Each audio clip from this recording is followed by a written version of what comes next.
Our next speaker is Jennifer Martin of Sip Soda, and I hope some of you have been sipping her wares over the evening. What an interesting and beautiful mix of flavors.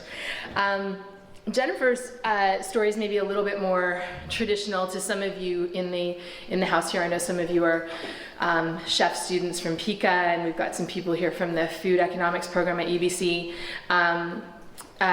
Jennifer graduated from UBC with a food science degree and then an MBA, with always the intention of developing food products. She's been a category manager with Loblaw, as a product manager for Heinz, and then she is the person who developed Canada's first Dove bar. Remember the Dove bar? Remember that? Yeah, a couple people were, oh. Yes. Before there was a Haagen-Dazs bar, before there were Breyers bars, before there were Sensation bars, before any of those knockoffs came along, there was the Dove bar. Any woman who ever had PMS in those years has Jennifer Martin to thank for making it better. She created the first premier ice cream bar in Canada, which launched an international consulting career for her in Australia and Japan, where she developed similar products. There came a time, however, when she decided that she wanted something all her own. She went in search of inspiration, and eventually Sip Soda, a modern soda business with a healthy purpose which supports community and youth, was born. So let's hear Jennifer's story.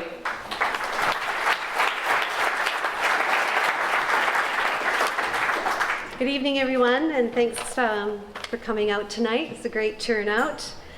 Thank you, Alana, for the introduction.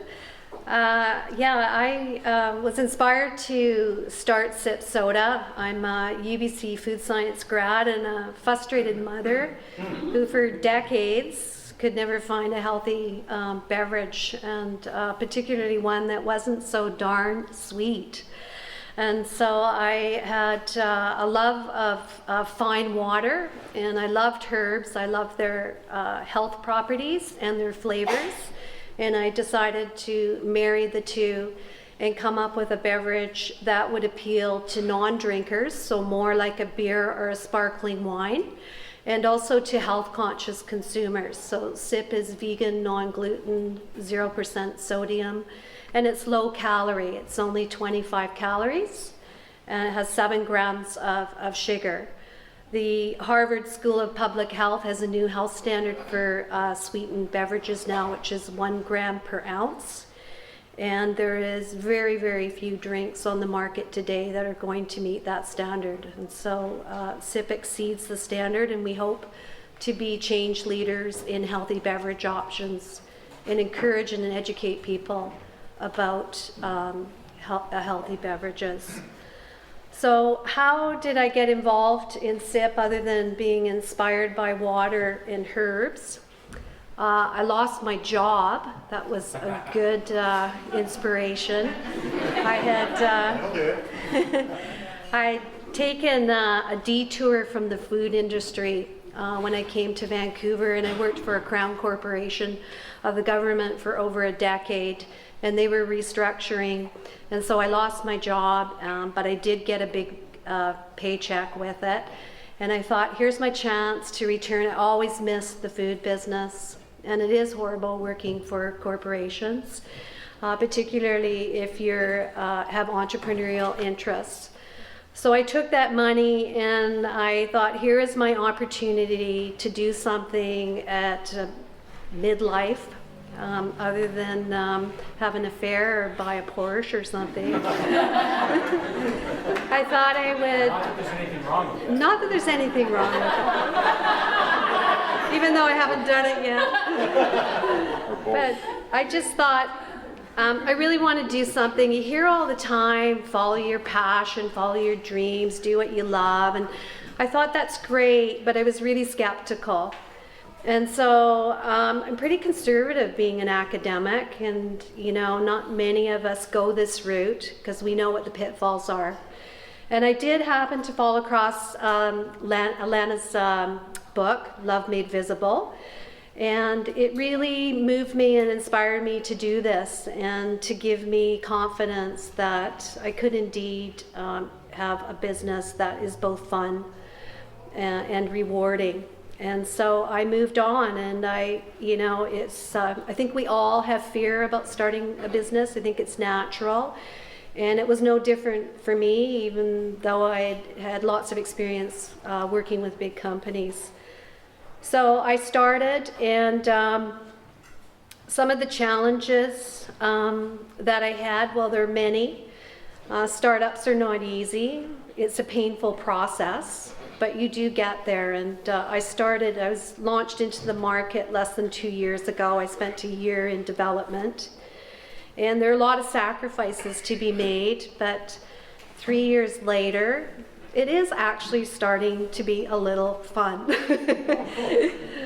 You don't realize that you'll get there sometimes with all the sacrifices and the pressure and the stress, but you just start and you deal with it and you move forward, and things happen.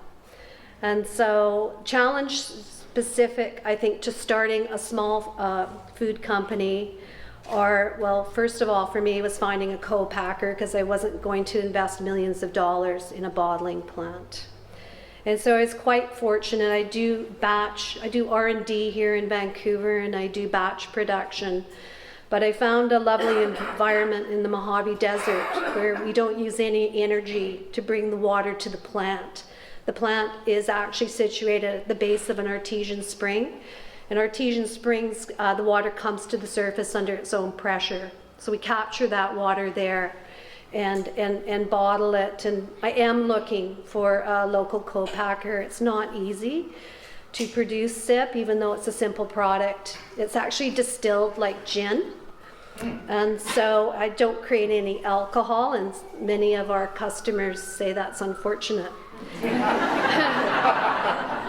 But they do add the alcohol, vodka and gin, even though I developed it for non-drinkers. I tell my friends I think I'm going to become an alcoholic, marketing a non-alcoholic drink, because I have lots of chefs now wanting cocktail recipes.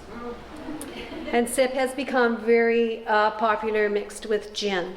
So we've teamed up. Does everyone know there's a local gin distiller now, Long Table Distillery down in Hornby Street? And so we've teamed up with them. In terms of other challenges, the distribution model is something that we all fret about at all the meetings. It's what do we do? I hate my distributor. I can't find distributor. It's a difficult situation. Okay, thanks. And because we're small artisans, we kind of live in a different world than the big packaged foods companies, and we do need a different model. And so a group of us are spearheading some opportunities to develop a local food artisan distributor and have a warehouse, and we have 3 retail properties that we're looking at to kind of develop an in-store farmers market concept. So stay tuned on that. Managing costs and financing growth is another great challenge for entrepreneurs.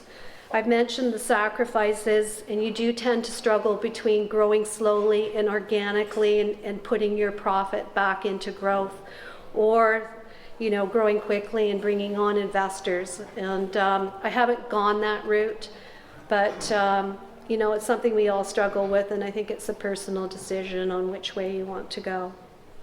Successes. We've had a few. I'm proud to say that we now do truckload volumes. We pull 53